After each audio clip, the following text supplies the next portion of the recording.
música, eu não sei se é Raça Negra, Molejo, né? Raça Negra Molejo. É, essa mesmo. Que diz assim, o refrão da música: não era amor, era cilada. Sabe essa música antiga? Muita gente usou essa frase para definir o relacionamento entre Carla Dias e Arthur lá no BBB. A atriz foi eliminada ontem em uma disputa super acirrada. Ela enfrentava o cantor Rodolfo e foi muito julgada aqui fora por correr atrás do que a gente chama de crossfiteiro, que é a profissão dele, né? Deixou, é claro, por muitas vezes que não estava muito afim de continuar no romance.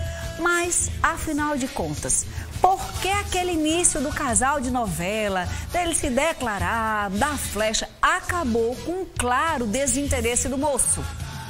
Vamos descomplicar esse assunto e trazer para Carla Dias, aqui do momento, que é você e muitas outras telespectadoras que podem estar passando por isso, como identificar que ele não está tão afim de você. Quadro Descomplica no ar.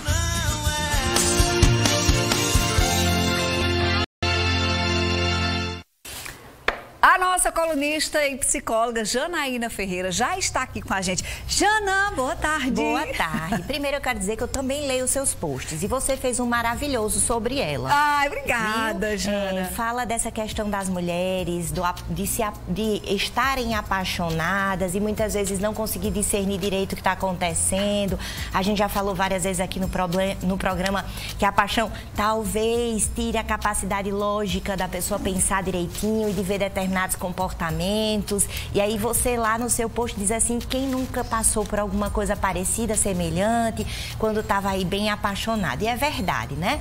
Então, assim, a primeira coisa que a gente precisa entender é essa questão da paixão do lado dela, que termina tirando algumas capacidades. As outras coisas, aí tem algumas superficiais e tem algumas que aí é o quê da questão, que ninguém sabe, que ninguém conhece e que termina levando a determinados comportamentos. Foi exposto no reality, assim, um pouco, né? Tanto para quem acompanha somente no ao vivo, mas sobretudo para quem acompanha pelo pay-per-view, pelas redes sociais, diversas situações em que ele ou a critica ou mostra desinteresse.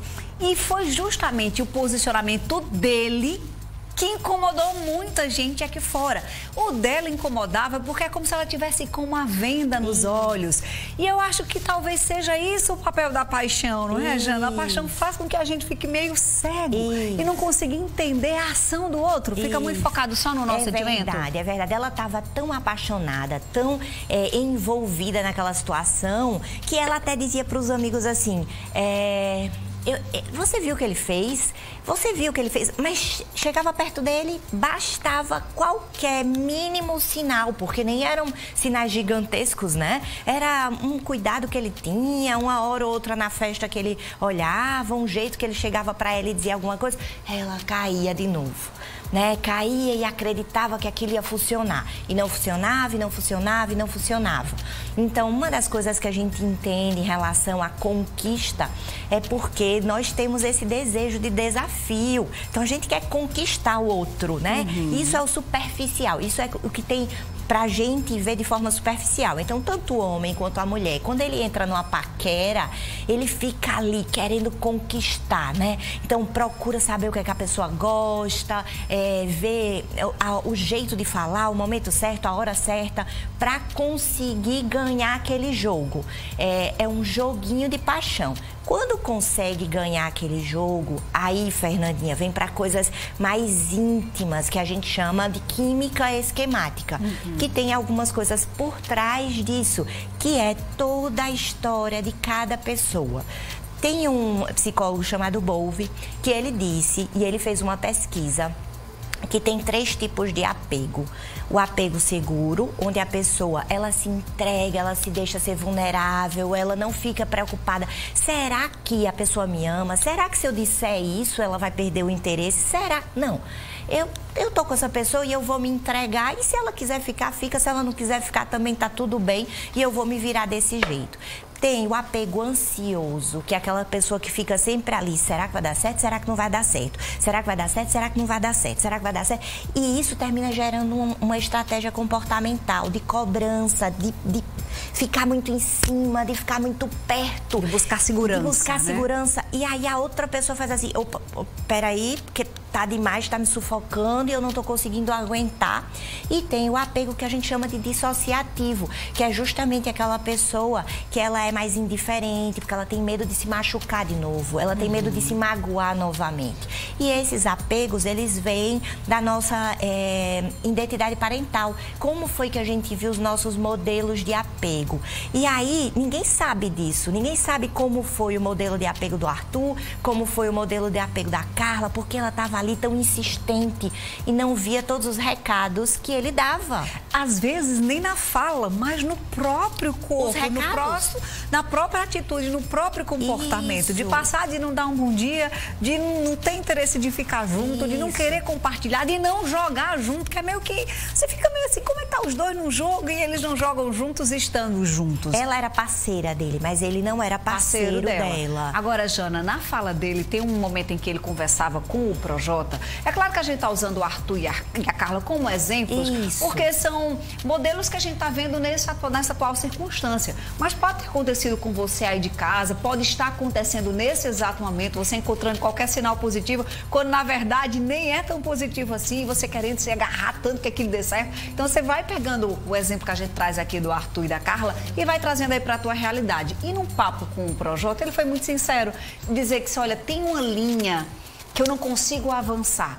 Só teve um problema, ele não falou isso pra ela. Isso. Falou para um amigo. Então, assim, muitas vezes falta a sinceridade no parceiro e dizer, olha, a gente tá junto, mas eu não consigo ultrapassar essa barreira aqui. Seria mais fácil pra pessoa, talvez, se esquivar um pouco desse sofrimento. Muito porque é um mais sofrimento, fácil, né, Janaína? É um sofrimento. Muito mais fácil. E, percebe, quando você fala de... A gente tá dando esse exemplo, é um jogo para que nós vejamos comportamentos. Sim. Então, lá é tão interessante a gente ver o comportamento de um, a gente vê o comportamento do outro. Ali tem uma questão da xepa e do lado bom, do VIP.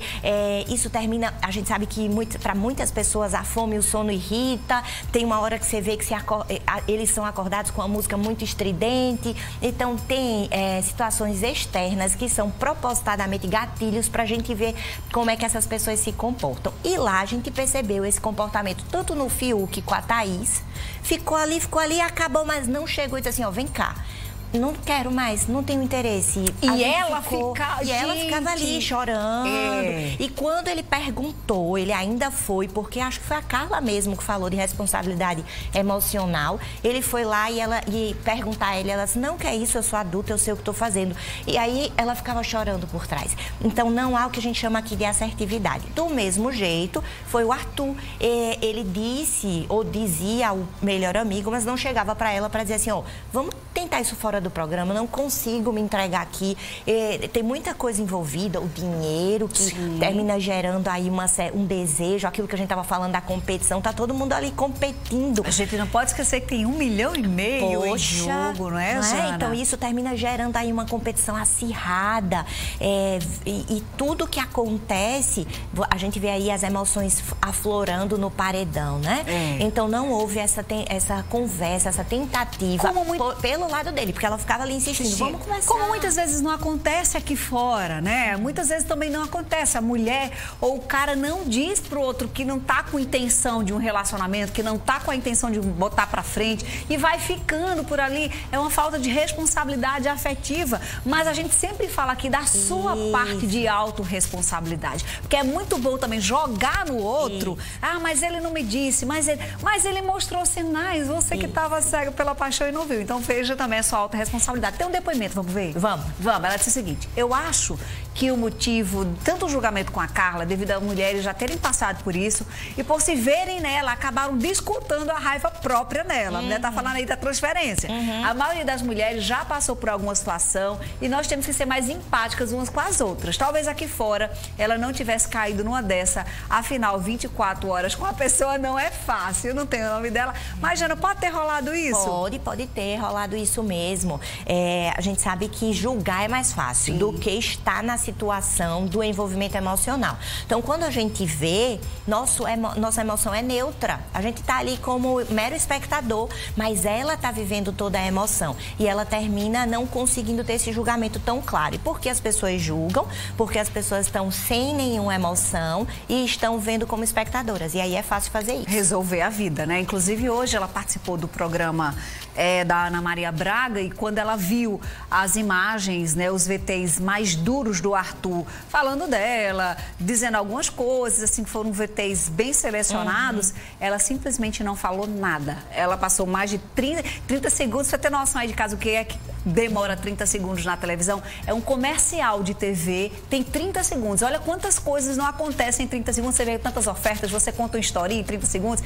Enfim, e ela passou mais que 30 segundos simplesmente calada e comendo. E a Ana Maria Braga também soltou ironiazinha. Bem, tô vendo que você não quer falar, eu vou comer também. Então ficou aquele torta de climão no ar. Mas depois de um tempo, ela agradeceu a Ana Maria por mostrar a verdade pra ela. Então, assim, ela ficou bastante chocada com o que viu, porque também tem coisas que a gente não vê no relacionamento, que o outro fala para outro amigo, e que era muito mais o que acontecia com o Arthur. Agora, quem está dentro da paixão, quem está dentro desse relacionamento, Jana, e que hoje está assim, puxa vida, será que eu estou vendo sinais? Quais são os sinais claros de desinteresse? Mudança de comportamento, como no começo você disse, ele era romântico, dava flechadas, pedia ajuda das pessoas para que o defendessem, para que ele fosse visto por ela, e ela ficou ali resistente, né? Então, quando começou a ter a relação, ou que ela terminou cedendo, aí ele passou a ser outra pessoa. Ele não mais cumprimentava, ele não mais queria ficar tão perto, ele se distanciou. Na última hora, que é a hora da festa, era a hora que ele vinha falar. Então, se a pessoa, a gente tá falando para as pessoas daqui, então presta atenção, mudou o comportamento, não liga mais, no dia, você é a última opção, então assim, chama só para coisas de última hora, não combina com antecedência, não tá mais falando, sempre é você que puxa o assunto, e tá deixando minguar o que vocês tinham, são indicativos que essa pessoa não tem tanto interesse mais. E muitas vezes a pessoa não fala porque acredita que vai chatear o outro. Então, vou deixar no vácuo que ela vai entender. E chateia mais ainda. E a pessoa não entende, né? Chateia mais ainda, porque a pessoa se sente abandonada, rejeitada. Então, é muito melhor uma conversa de dizer assim, ó, foi legal, a gente teve, mas daqui, vamos tentar outras coisas e pronto. Resolver, né? E aí, cada um que lide com suas dificuldades, né? Com sua tristeza, com sua raiva, com seu medo, mas ficar no vácuo é muito ruim. A gente já falou agora há pouco sobre autorresponsabilidade e é muito importante a gente tratar. A gente já fez até um programa sobre isso, que é muito legal de verdade. E esse depoimento da nossa telespectadora tem a ver com isso. Olha só o que ela conta. Ela tem 25 anos de casada, já foi traída várias vezes, perdoou, mas não consegue deixá-lo. E todo mundo diz pra ela que ele não gosta dela. E ela faz a pergunta, como ele não gosta, se ele tem tudo pra me deixar e não me deixa? Me ajuda, por favor. Aí a gente ficou aqui pensando, ele tem tudo pra lhe deixar, mas foi você que perdoou e é você que quer e você tá... Não é, Jana? Ao mesmo tempo, o que é que te faz ficar nesse relacionamento? Porque se você já perdoou e tá tudo certo, não tem que estar se preocupando com a opinião do outro, né? É verdade. E quando ela pede faz esse pedido de ajuda, a gente fica pensando assim, o que é que ela quer? Que alguém decida por ela? Sim. E, Fernandinha, essa é uma oportunidade muito boa para que eu possa esclarecer algumas coisas.